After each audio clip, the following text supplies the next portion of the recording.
And like the Facebook page, facebook.com/Danaya Designs for You, facebook.com /Danaya Azure Radio. And be sure to subscribe to me on YouTube. Just type in Danaya Azure. Hi, this is Martin Pratt. You're now listening to Danaya Azure Radio. Hello, Martin, and welcome to Danaya Azure Radio. How are you? Good, good. Just walking in the door. Caught me just as I was getting back to the block. How are you? How are things at the station? Good, good. So Martin Pratt, who is the founder of Black LinkedIn is Thriving on Clubhouse, is my guest here on Danaya Azure Radio. So I will say that tell I'm everyone. one of the five founders. I don't want to make it like I just founded by myself. Gotcha. So one of the five founders. So go ahead and tell us about Black LinkedIn is Thriving. How did that come to be?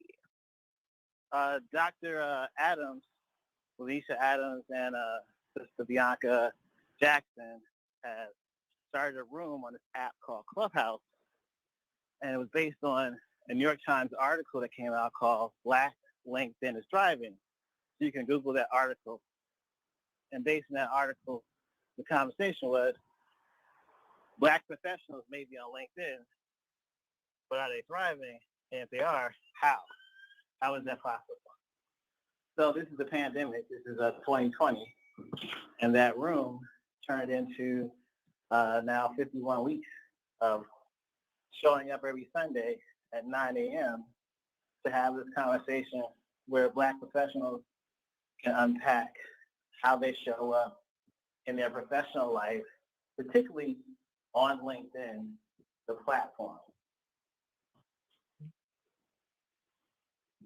Definitely. I think what I love or love about Black LinkedIn Thriving is you really never know who's going to be in the room. And it's truly a place where you can network and build relationships. Yes, definitely. Definitely. That is so true. Every Sunday,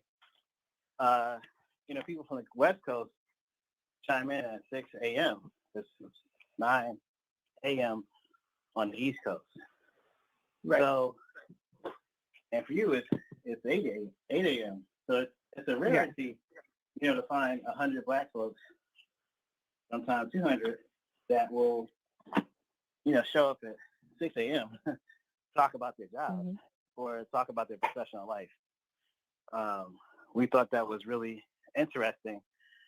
And as soon as Clubhouse, the app, allowed us to create a club, we did. And then also on LinkedIn, we have a private group for the members to help each other out, to ask questions. We also have a private chat on LinkedIn to, again, support each other, help each other through the day, help each other deal with things. Like, for instance, for myself, my wife and I had 3 miscarriages, and we have a daughter now that was born on September 29th, but she hasn't so far left the hospital yet. And because of her traumatic birth, she wasn't breathing for 14 minutes, went into a NICU for about 6 weeks. She's out of the NICU now and into what they call infant transitioning care unit. So ITCU unit, which is really trying to push her to be transitioned home out of the hospital. But going through that process, and my wife had a C-section, been able to talk to other parents and people who understood, juggling a job, being at the hospital 12 a.m. to 5 a.m., then running home, getting some sleep, then dealing with clients at 9, 10 o'clock in the morning. It definitely challenges you. So I personally couldn't have made it without the folks in the club who poured into me and my family as we are still actively navigating the situation.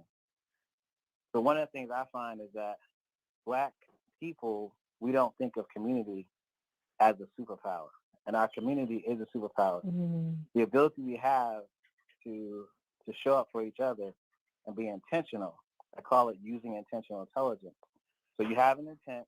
How intelligently are you using your intelligence to get your intent done? I might use it differently than you would. So, but you use your intelligence the best way possible. That allows you to do different things with that intelligence.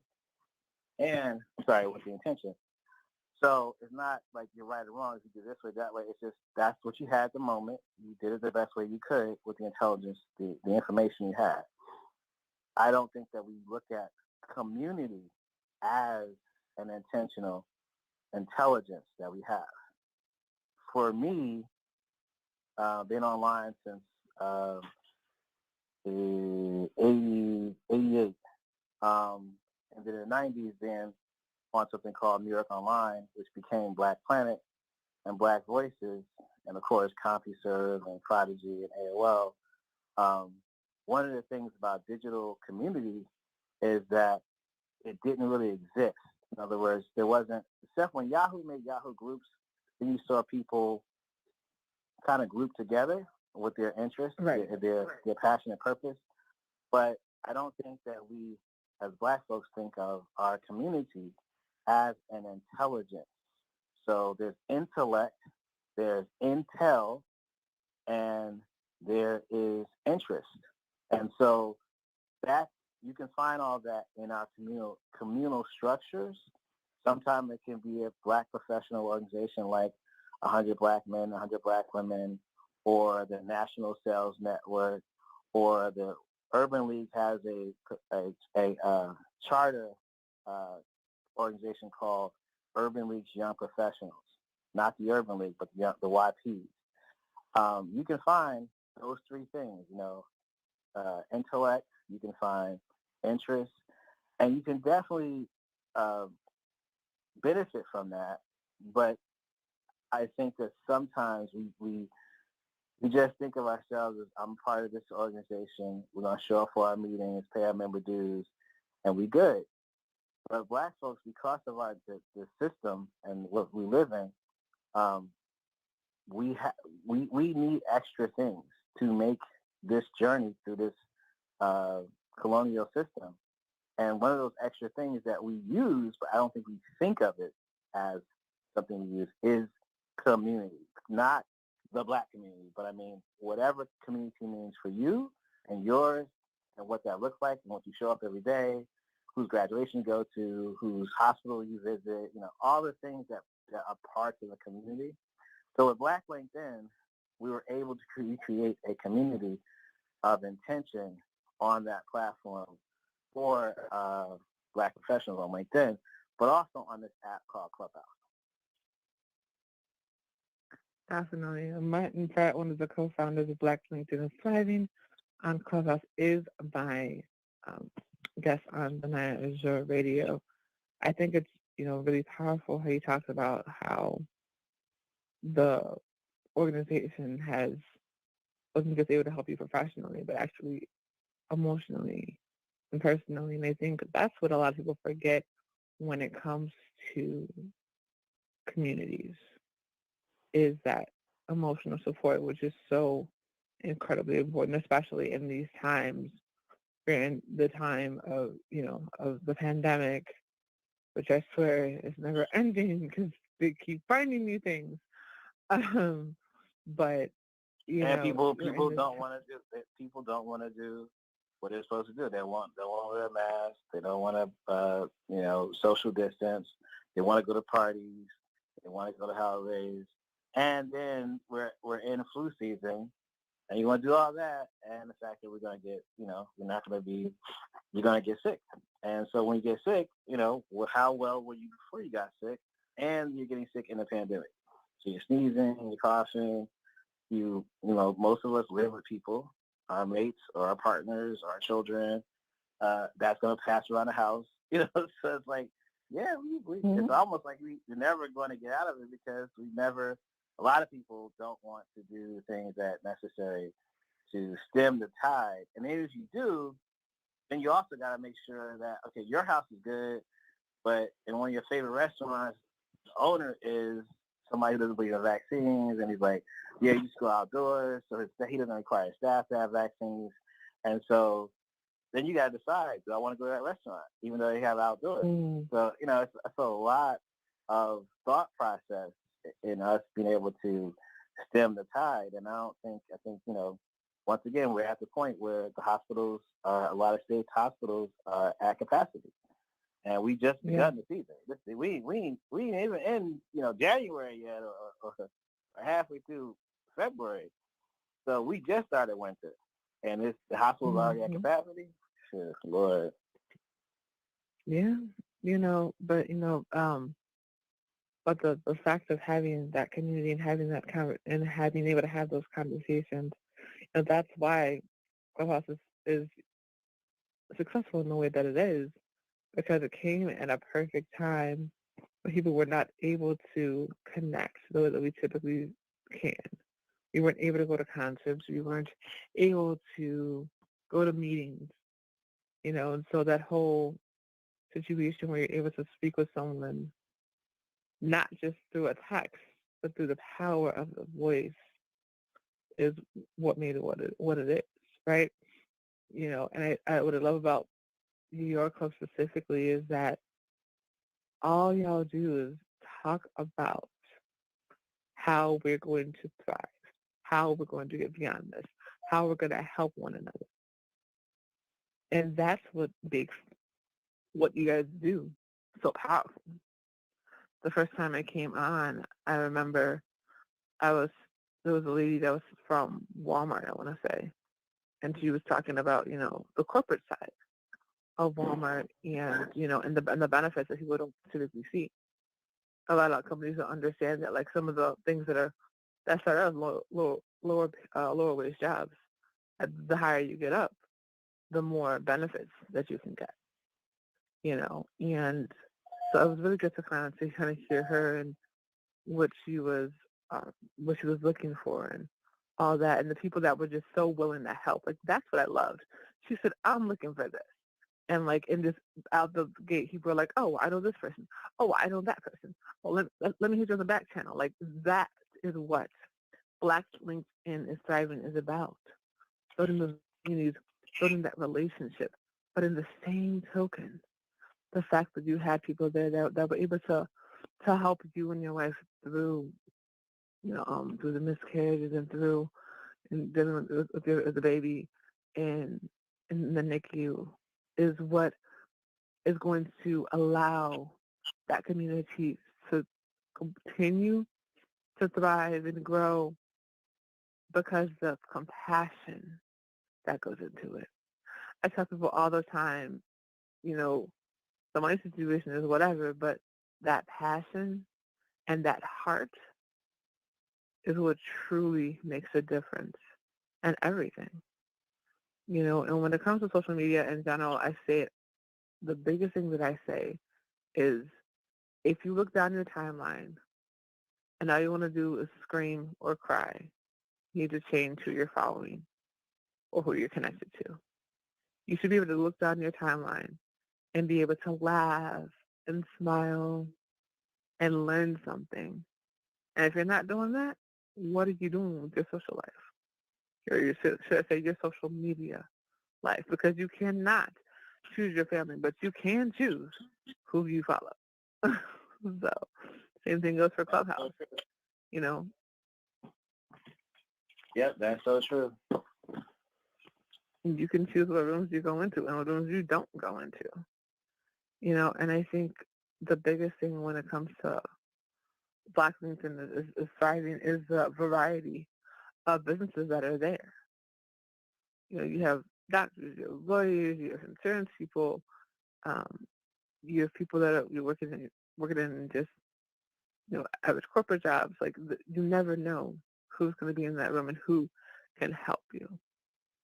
And so that's why it's when you go into a room like that, you have to be very cautious in terms of what are you saying and understanding what your story is, because those words that you speak can help or hinder you depending on what you say.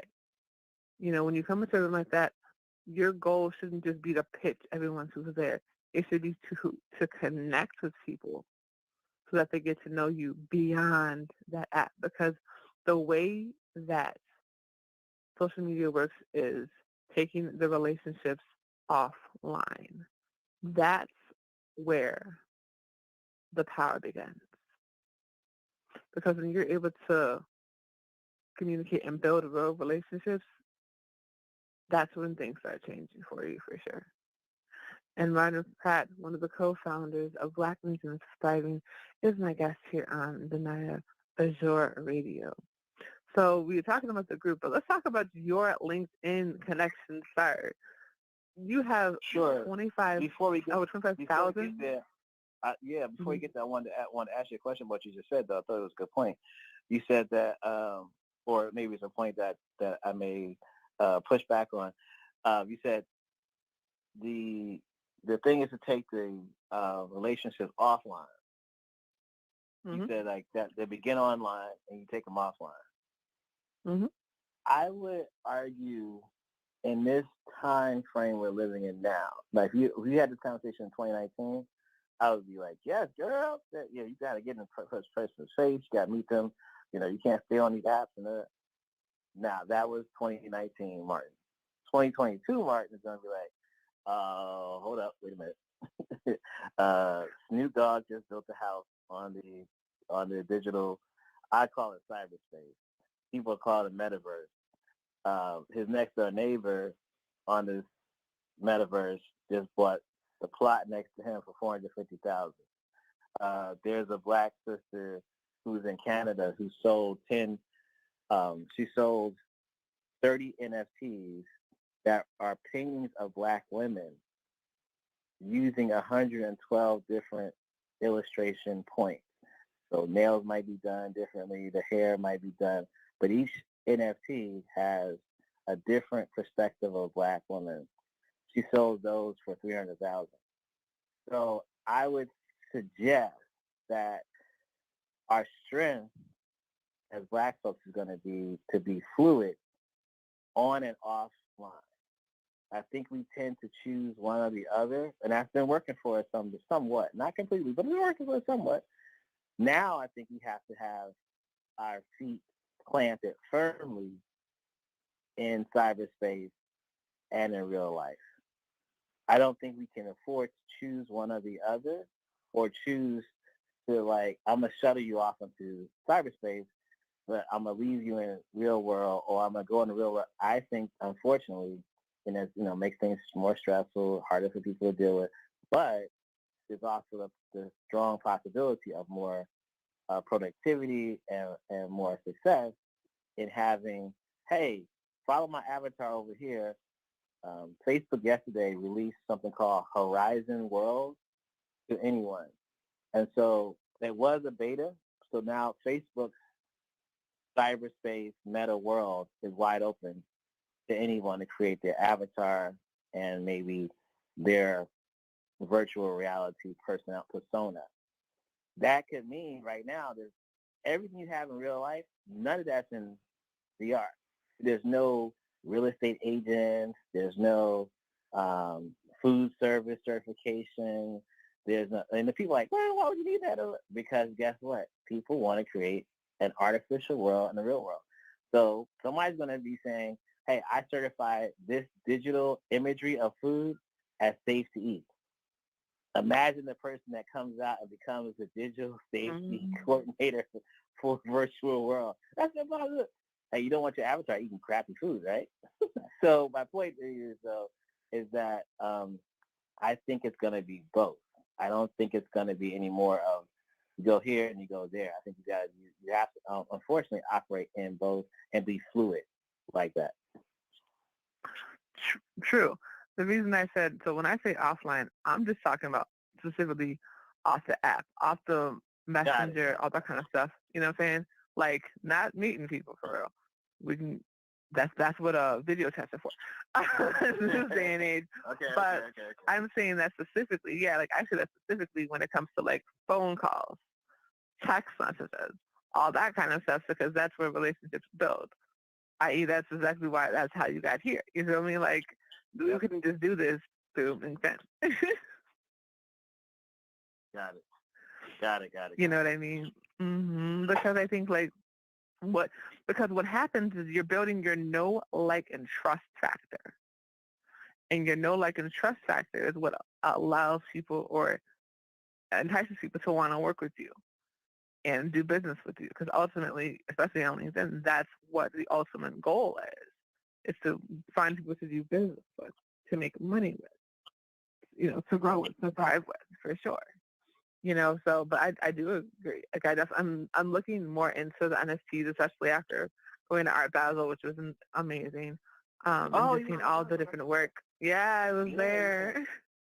Oh, excellent. I wish I knew that yesterday. Yeah, I I was would have had you come working. on our show. So we do a nightly news show, and we talked about Black creativity last night, and we talked about Black creators, and we do a little bit of art. Every week we have a little bit of art news, like maybe one or two articles, because it's only an hour, so we only have like enough time to really hit 5 or 6 news headlines. But Hmm. every Thursday is our Black creative news, or creator, or creativity news. So we talk about Black creators or information and news about art, or we don't really hit entertainment because that's not our lane.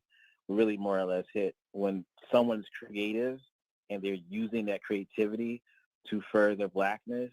We find a news article about that, and then some of the issues that that being a Black creator or a Black creative, what you face as that. So Thursday nights we do that. So I'll remember you for that, because I was going to talk about Art Basel, but we got into a deep discussion on Spotify has a new program called Song Shop, and it was all Black creators and Black producers and musicians. And they went for a 3-day retreat, and they have a new section of Spotify that's supposed to feature these art that came out of that.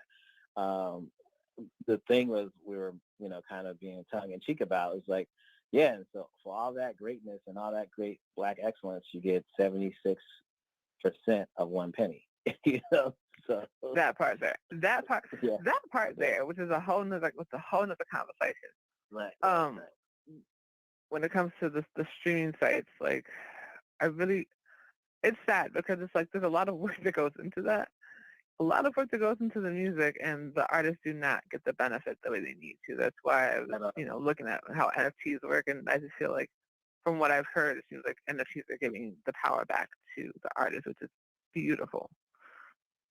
Yep, Um, yep, definitely. but but it's interesting how you said, when you talk about creativity, how you guys really don't even talk about the music piece, which I think is sad, because without music, you wouldn't have anything in terms of like movies, television, game shows. Even when it comes down to elevators, it would just be silence, right?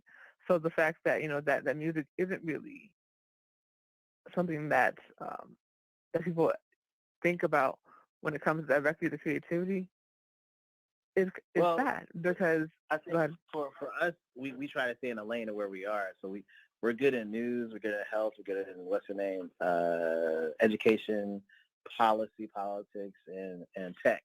But we're not. None of us are the people that I have as co-hosts or guests. They're not in the entertainment space. So that's not just even music. It's movies. It's we do Hmm. occasionally. We haven't even talked about plays. So we try to stay on the behind the scenes stuff, where I do find people like you, who went to Art Basel, or writers or producers. I do have those type of connections. But on the other side, I feel like you got a lot of entertainment heavy other outlets and other places for it. Like last night on Clubhouse, everybody was talking about just Jesse Smollett. Small nut, So yeah. that that wasn't something we even discussed, because that's not our Right. room. That's not what that's we're our name of our club is Your Black News, and it's Hmm. nightly Black News. But everybody's discussing that. So why would I necessarily? For me, I want to curate a experience for people when they come at 9:30 every day. They're hearing something new, something interesting, and it feels like they can keep coming back. Right. Versus like, oh, I Exactly. got the same thing on CNN, I got the same thing on Fox, I got the same thing on Roland Martin, Exactly. yeah. So I don't shy away from music or anything, because my wife's a singer, so I love music. But I just know that we can't cover it the way that Billboard or, some other website or you guys can cover music. We just don't have the infrastructure to really talk about music. Definitely. But that's the cool thing about collaboration is that now hearing this, now hearing this, maybe somebody will think about, hey, how do I get to be a part of this so that I can be talking about music? When they hear the interview come out, they're definitely going to hit you up and be like, hey, I know how to contribute to this conversation. So, and I think, when it comes to creativity, it's a really tricky thing, especially if you're a Black creative. I don't know how much I would touch on it, but we have issues being able to keep our creativity because people like to steal stuff. So, especially when it comes to designs and dances and things like that. So I don't know if y'all have touched on that, but that's kind of where a lot of Black creatives get discouraged, is that piece of how do you protect your things, because it's trickier when it comes to certain pieces. Like fashion is tricky because people can say, well, that it was just their rendition of it, which means it's a copy. Yeah, but you're not giving credit to the person that actually created the darn thing. And I think that we did talk about an NFT that was based on, it's called Melanated NFT Gallery, and the woman behind it is a New York Times bestselling author, Nea Simone, Simone, and she partnered with legitimate musicians' family members. So she had an NFT that has Miles Davis' picture on it, but also some tracks of his music. And so when you buy that NFT was curated by Miles Davis' bass player. There's another NFT with Prince, and it has Prince image and a bunch of different unreleased things with Prince. And that was curated by Prince's guitarist. And then they have DMX. And DMX has a bunch of things. She has a bunch of pictures and unreleased tracks of DMX. So she's putting out NFTs in a gallery format as a gallery owner, but then partnering with the musicians' families or people that have rights holders. And those rights holders, to your point, she's not dealing with Sony or whoever. I can't think of any other big, record labels. She's dealing directly with the artists and or the artist families and artist friends. And so that money is coming back to that community. She's a gallery, so she's taking her 10% cut. But whoever she sells the NFT to, this is a one-time, NFT, and it's an iconic person of that's Black as a musician. And I think it's a dope idea. And also you can write into the blockchain that this can't be, that license holder has access to that NFT, but then you can revoke access anytime you want. So I think that's really cool. And somebody in that same room was telling us about this one musician on Clubhouse that he did an NFT where he started at $11.11 or $111.11, I think it was, and they did an NFT auction. And so as it got higher and higher, the utility attached to NFT. So it got to 1,000. That meant you got access to his backstage at one of his concerts. When it got to 11,000, he ended up selling it for almost $2 million. But wow, every person that pledged at every stage, they got the person that they didn't win the NFT, but they got a bunch of utilities. So he has, let's say, 25 top fans now. Let's say 11 top fans. And those 11 fans have different experiences with him as a musician that he hard-coded into this process. And the ultimate winner of the NFT auction got that one, inexcusable, high quality, whatever. But my point is, we do talk about this. We talk about that process. And I think it's in the early 2000s, I had a radio show on a station called 90.3 FM in New York, WHCR. and I was on for 13 years, and we talked strictly technology. And one of the things me and my co-host would always argue about, she was 16 years younger than me. And so she was basically a brand new freshman in college when she came into the show, and she stayed with us throughout her whole college journey of getting a master's degree.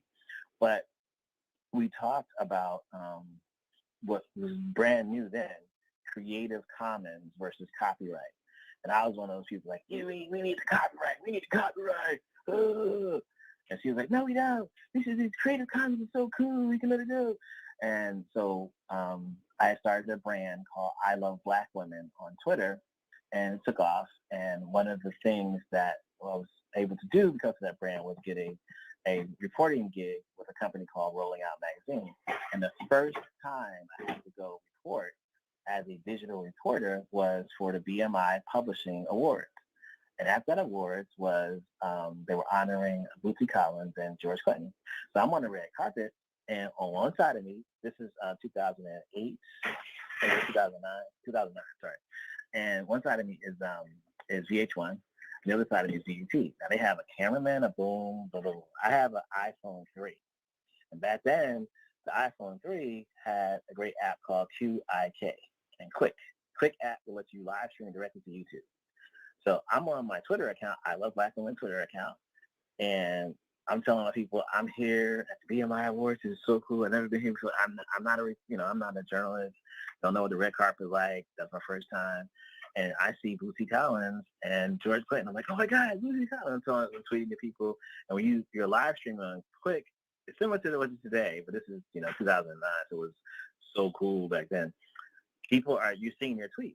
And so they're tweeting back to me and showing on my screen. I'm tweeting back to them, and I'm showing them Bootsy Collins and stuff. And then so Bootsy Collins comes over to me, and he leaves George Clinton talking to VH1, comes over to me. He's like, hey, brother, how you doing? What's that you got? I said, I have the iPhone. He said, what is that? What do you mean? And I said, I'm on Twitter. And I turned to his shoulder, and he's like, oh, this is great. And people were like, oh, my God, Bootsy Collins. Ah! So then the bell rings. The bell rings, ding dong. That's to get you to come in for the ceremony. And so they never got to BET. BET people, cameramen, reporter, the boom mic person, the light person. Yes. I didn't, but I was wearing my I Love Black Women t-shirt. So I'm known, if you Google my name, Martin Pratt, I Love Black Women, you'll see me, thousands of pictures, me with Nas, all the celebrities loved the t-shirt back then. It was just the letter I, my heart, and the word Black Women. And so my Twitter name is, I spell everything L-U-V because L-O-V-E was West Coast Productions, the porn company. So it was only us two on the internet at 09, 07, 08 that said we love Black women. It was L-O-V-E or L-U-V. So everywhere I went, anytime I did red carpet, I wore my I Love Black Women t-shirt. Black Girls Rock. So got me on the stage, got me backstage, and all that stuff because I was the only person in the whole damn theater saying, I love Black women. So that said, they were pissed. And what I'm saying to you is that I went into this ceremony, all hyped and everything. I got almost sick to my stomach when I started seeing old white men walk across the stage accepting publishing awards for Lil Wayne or for Shaggy or for whoever it was. I was like, what? Silver Springsteen is winning the award for Touch That Booty. I'm like, what? The fuck? Huh? Because these are the publishing owners of that content. And I was just like, I couldn't believe it. Unfortunately, Bootsy Collins, unfortunately, I mean, not fortunately, but unfortunately, he didn't own his, George Clinton. We well know what happened. But I didn't know at that time that he also didn't have didn't have his rights. So it was eye-opening and effed up at the same time. And my wife, her grandfather, his music rights. What year was that? Your father's rights or something? Somewhere in the 60s. Her grandfather was a musician, and his stuff was stolen from him. So we have this legacy of not owning our own masters and not owning our own rights to our own damn content, which is ridiculous. Absolutely. And Martin Pratt, one of the co-founders of Black LinkedIn is Thriving is my guest here on Danaya Azure Radio. And I'm glad you talked about the red carpet experience, and because a lot of people don't understand that back then, like people were just like, what you can do interviews and stuff with your phone, like you can go live stream, you can do this, you can do that, and so you were definitely ahead of the time when it came to GET, because they had a whole crew there, and they're like, why aren't they talking to us? What's going on? We're ready, we're prepared, Yeah, but VH1 was they mad weren't because fun. right, they only got George Clinton, and then Bootsy called George Clinton over. He interrupted his VH1 interview to come because Bootsy called him over to stand there and look at this thing called Twitter. Oprah had just got on Twitter with Ashton Kutcher, so Twitter was this new like kind of Clubhouse is now. So it was Right. they were glaring at me, both sides of me. They were glaring, and I'm wearing out. And here's the thing: I came with my book bag. I'm a New Yorker at that point, but I'm in my 30s. I'm carrying a backpack and my phone. I didn't even have a tripod. I didn't even know about tripods at that point. Oh, So I'm holding the phone. Like there was no phone holders back then. There was no right. it was I was holding the phone in my hand, and I used to hold the phone in my hand, put my other hand raised my hand to keep myself steady. That was it. No mic, no light, no none of that. And so yeah, it's interesting what we can do. If we allow ourselves to dream big, and to the guy that hired me, he was saying to me that tell me what is it that why aren't you working for me? He tweeted that to me. I'm like, because I don't have a contract with you. And so he came to New York and gave me a contract, and then I asked him, can I get office space? And he was like, absolutely not. And I was like, it was $300 a month. He's like, what office space in New York is $300 a month? I took him to it. Right. It's a place in Tribeca called, well, it used to be, it's gone now, Sunshine Suites. And Sunshine Suites was across the street from 92nd Y, which was right there at Holland Tunnel entrance near Canal Street. And if you know that part of Tribeca, that's the building that on one of those corners is where Jay-Z and Beyonce live. So I told him, I took him upstairs, I showed him the place, showed him the cubicle with the, he's like, you get all this for free Wi-Fi? And I was like, yep. He was like, I took him to the roof. I said, what's that across the street? He's like, I don't know, penthouse. I said, look downside. There's all these paparazzi. He's like, what's going on? I said, that's Jay-Z and Beyonce's house. You got your office across? I said, we don't have the office. You said we couldn't get it. Yeah, we getting it. So that was '09, and that was the beginning of co-working for New York. WeWork hadn't opened yet. And Sunshine Suites had an office in Tribeca, and they had one in what's called NoHo. So to your point, I got to that place because of the Twitter name. But when you get to these type of places in history, you need to be ready. And so I knew that I needed a co-working space office. And I have been looking at the word co-working and been observing who was in that space. And the one that I wanted, there were several others, but the one that I thought was the sexiest one was obviously the one across the street from Jay-Z Beyonce's house. Right. Obviously. Yeah. So you were asking about my LinkedIn account, and my LinkedIn, I took you to a whole different area. That's what I did. I love it. Yes, I was congratulating you on the 25,000 followers that you have on LinkedIn. Been on LinkedIn since the beginning. Was one of the beta testers for LinkedIn Live, and it was really good. I mean, I think that LinkedIn has definitely, I've gotten my money back from LinkedIn. So the time and effort I spent on LinkedIn, and a couple times I paid for LinkedIn, I got my money back. So. Okay, yeah, 'cause I was definitely going to ask you, like, because being able to go live on LinkedIn is a privilege. So you definitely had, like, as I'm glad that you said, like, there had that you got into the LinkedIn Premium and all that kind of stuff, and so I'm like, how in the world do you even get the permission to go live with this thing?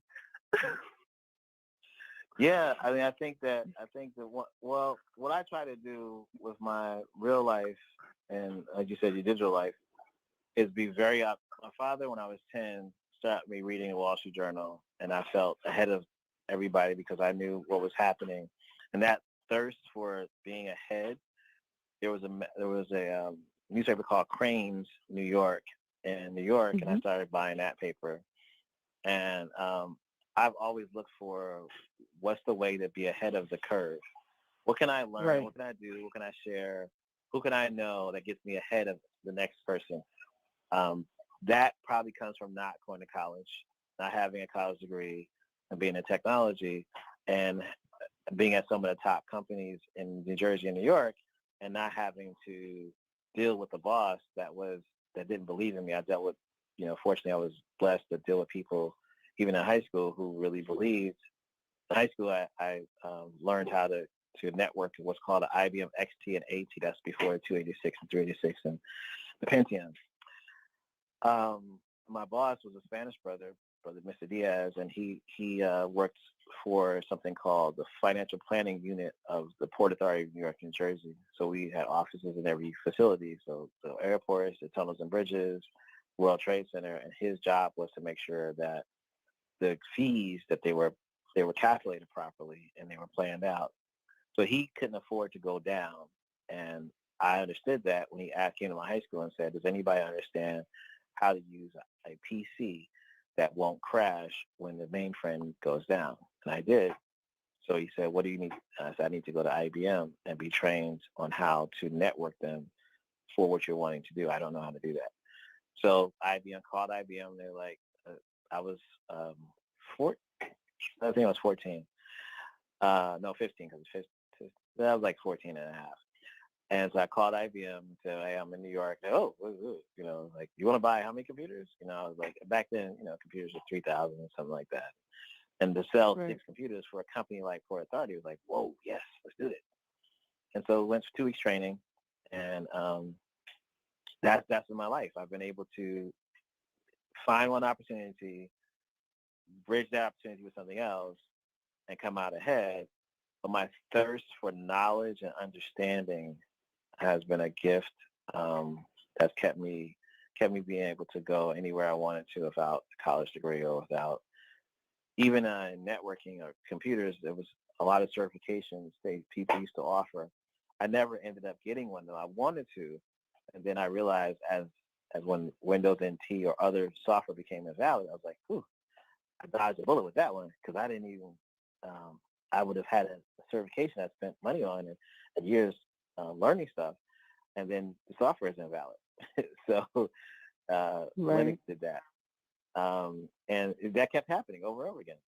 I even taught a course at TCI, the technology school in New York, on PC. I taught a certification course. I wasn't certified, but I taught a course, and I was able to, in my salary, I got them to buy used computers that we could dismantle and they could put back together. So their PC certification course was they get certified and they get a free computer. It was a used computer, but that person knew how to build that computer from scratch after their course, and they could pass the test to be certified. So that's been my kind of story of like how I'm able to get to LinkedIn scenario, because uh, the LinkedIn world for me, when I first started on LinkedIn, was just to connect to professionals, and I didn't know that many professionals. Then I connected to some of my old coworkers and stuff when LinkedIn started. And then I started connecting to, when I had the radio show, connected to a lot of college students who were on LinkedIn, going to school, and we were taught to go to LinkedIn. We had the radio Right. station. And then just kept building from there. And anytime I met somebody, like, "Are you on LinkedIn?" "Yeah, but I don't really use it." "Okay, well, I'm going to friend you." "Okay." And about Mm. 4 years ago, I had an idea. I wanted to sell a course to India, Pakistan, Bangladesh, and Africa. And the course would be to teach them how people who came from their countries succeeded in America, particularly in tech. So I purposely friended people from those 4 areas. So Africa was mainly like Tanzania, Kenya, South Africa, Ghana, Gambia. And so I went through a whole, like, 2 years of nothing but um, accepting, reposting articles from Africa. Like, what I would do is, like, if let's say the main newspaper in Ghana is Ghana Times, I would repost an article that's whatever the article from Ghana Times LinkedIn page was, and then the hashtag would be invest in Ghana, and or be Ghana Nice. Life.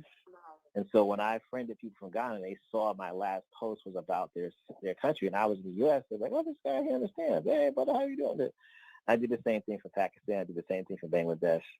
The idea was I was going to do a course that was only going to cost $3 their money, and whatever that would be our money. So it was going to be a cheap course for them. But the but part was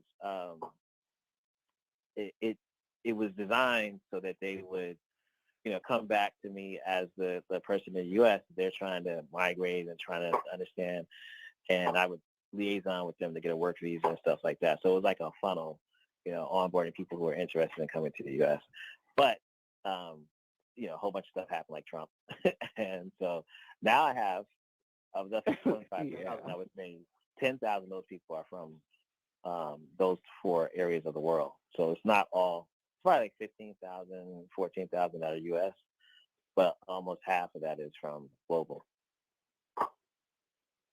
Which is amazing because we live in a global society, so it's Now, not just about America. Right. It wasn't a thing.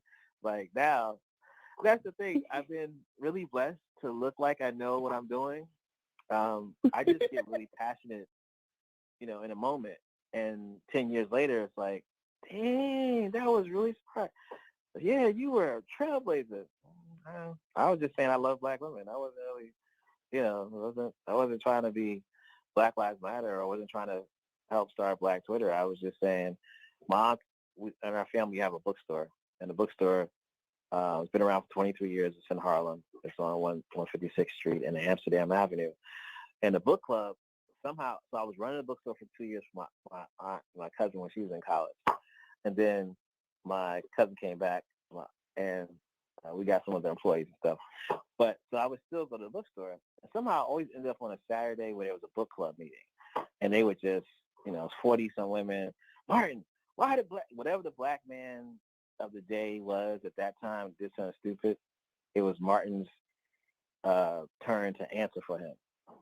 So I said, what can I wear to the book club that would just shut Black women down? Like, look, I'm not that dude. So I came over with the T-shirt, and at that time, MySpace was popular. So I went on MySpace, and I did my MySpace name was Culture First with a K. But I did the I Love Black Women on MySpace. It did not pop the way I thought it was. But in real life, that T-shirt was so jarring. People hadn't seen a T-shirt where a Black man wore it said, I heart Black women. That's all it says. It doesn't, it has no logo. It's just a message. Man, people get so triggered by that message.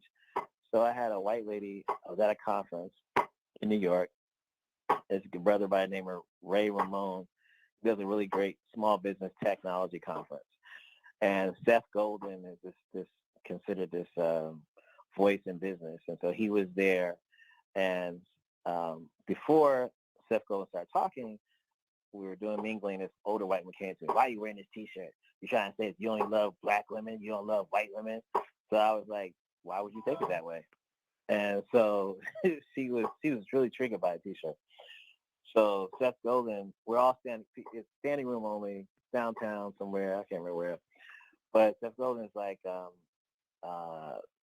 he's talking about, and I'll never forget because it's a really interesting term, weapons of mass instruction.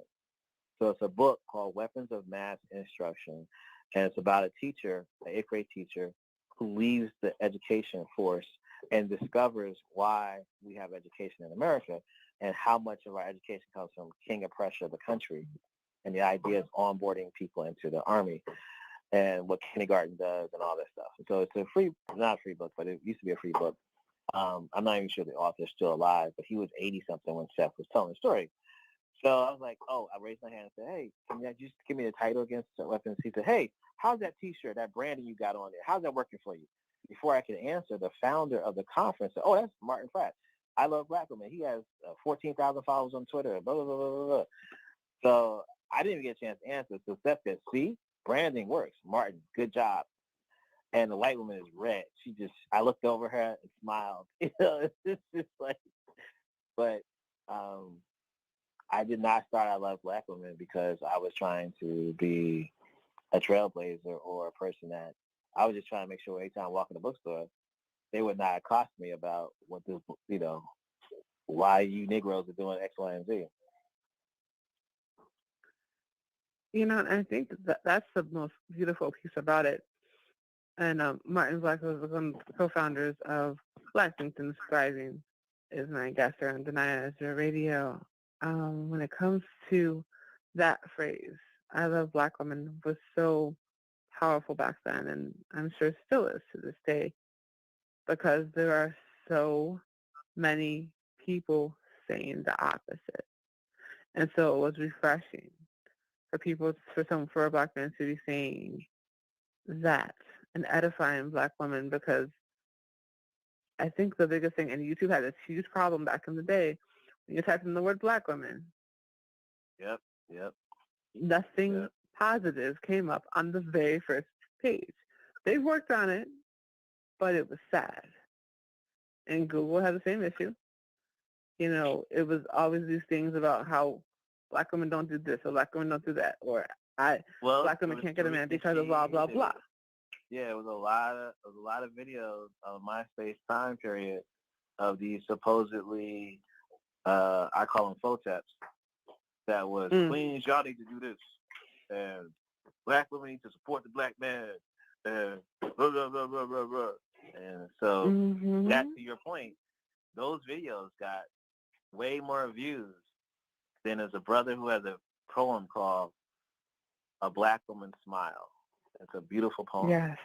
And that video, I go to it probably once every quarter just to watch it, give it some more play.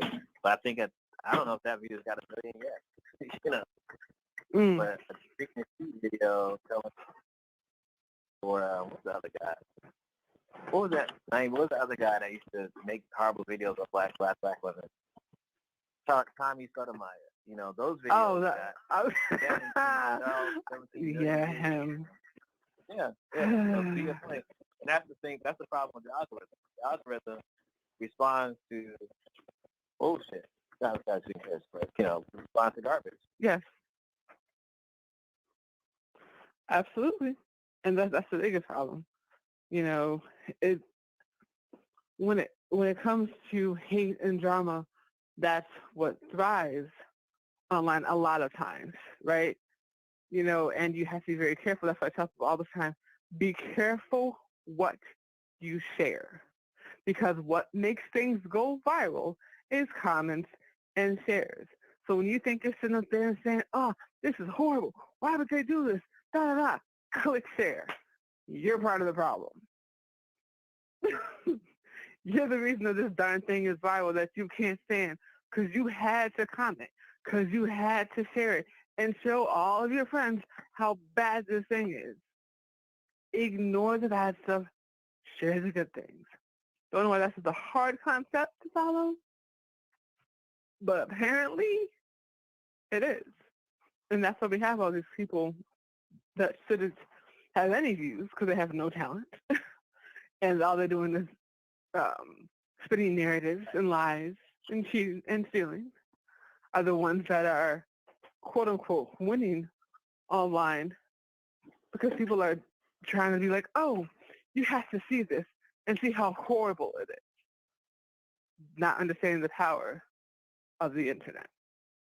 So the fact that you were able to break so many barriers by saying the phrase, by having the phrase on your T-shirt, "I love black women," and the power that provided you in terms of breaking into the media space is something in itself. But it speaks to why that you can. Go ahead. Do you hear that clicking? There's a lot of static and clicking on my end. I don't see it. I don't know if you hear it.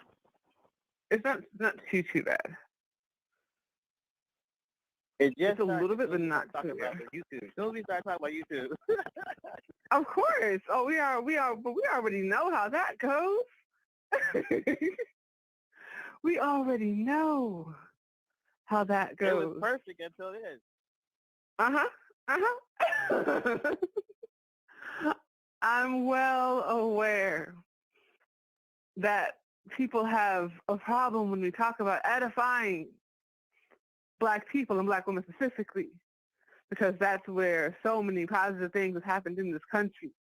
When we talk, you stated that, you weren't trying to be Black Lives Matter. Well, Black Lives Matter wasn't trying to be Black Lives Matter when they started. They were just trying, and it was never about nobody else matters. It's about Black Lives Matter too. Black women need love too. Black women matter too. Say Her Name was about the fact that Black women were dying in the streets, and you would hear the story, but you would never hear the name of the person who was the victim, but you would always hear about the person who killed them. And that was edified more than the person who lost their life for no reason whatsoever, right? So the fact that you talked about loving Black women, and that's what changed the game, says a lot about who you are, because you took a chance. Because I guarantee, I know how Twitter works. I'm sure there were times that wasn't very fun. I'm very aware of the kind of mess that goes on Twitter, and in terms of the, white supremacy and all of that. So I'm sure that was a very interesting situation when you were doing that as well. But it brought you to a place where you were able to outshine mainstream media, showing the power of independent media. And that's what I think is the best part, is you show the power of independent media. You show the power of the people. You show the power that can come when you speak life into people instead of just putting them down. The reason, I'm going to tell you why Bootsy Collins and George Clinton came to you, because you put people on pedestals. BET used to, and they're getting back to a kind of, but BET has not been for Black people for a very long time. When they took out, Teen Summit, I knew things were going down. Because that was that piece that was showing how the youth was growing and thriving and understood what was going on in the world and how it affected them. And it was giving power to the youth. But they got nervous. So they pulled it back. I got to send you a video talking about TV1 and BET that Byron Allen did. And it was a really interesting interview he did with Roland Martin when he was at the Supreme Court for Black media. Mm-hmm. And I would just say, I interrupt you for a reason, the Black folks that own media outlets, as they say, all Black folks and kinfolk. So there was always, and this is from BET employees, there was never going to be a teen summit or a teen news outlet when it came to BET.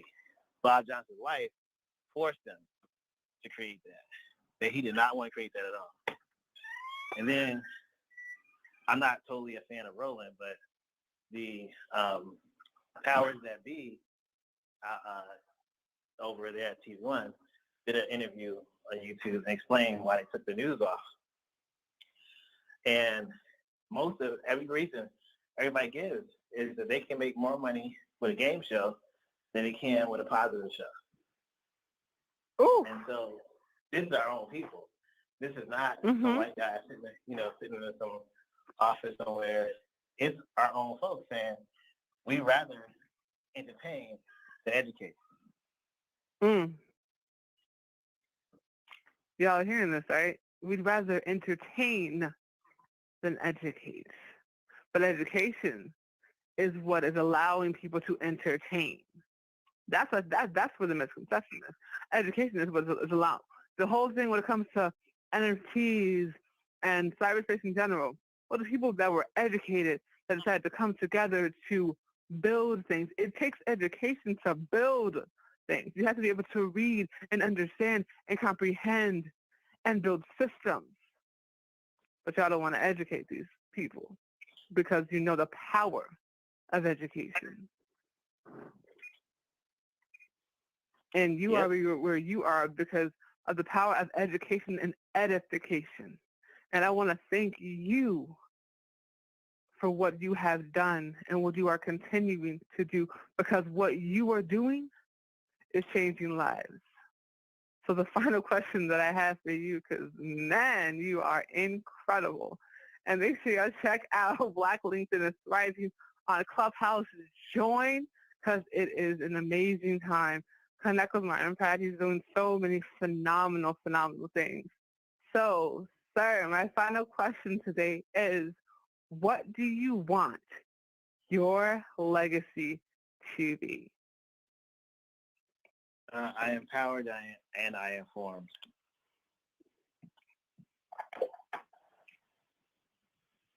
Y'all see? You see why he's incredible, right? He said he wants his legacy to be the fact that he empowered and he informed. And that's exactly what Next Legacy is about. That's exactly what Danaya Azure Radio is about. Martin, thank you so much for coming on. You are absolutely incredible. This was such an amazing interview. I learned so many things. And continued prayers to you and your wife and your family. You have a blessed holiday for sure. Thank you. Same to you and to the audience. Appreciate y'all. Hey, what's up? It's Danaya Azure. Be sure to follow me all over social media at Danaya Azure, DANAYAAZURE, and like the Facebook page, facebook.com/Danaya Designs for You, facebook.com/Danaya Azure Radio, and be sure to subscribe to me on YouTube. Just type it. Make sure you tune in every Thursday. All day is Danaya Azure Radio right here on Next Legacy Radio. And also make sure you go ahead and support this young lady and follow the co-COO of Next Legacy by going to www.danayaazure.com and click on her merchandise details. You heard it here first right here on Next Legacy Radio, a radio station for the people. Hey, what's up? It's Danaya Azure.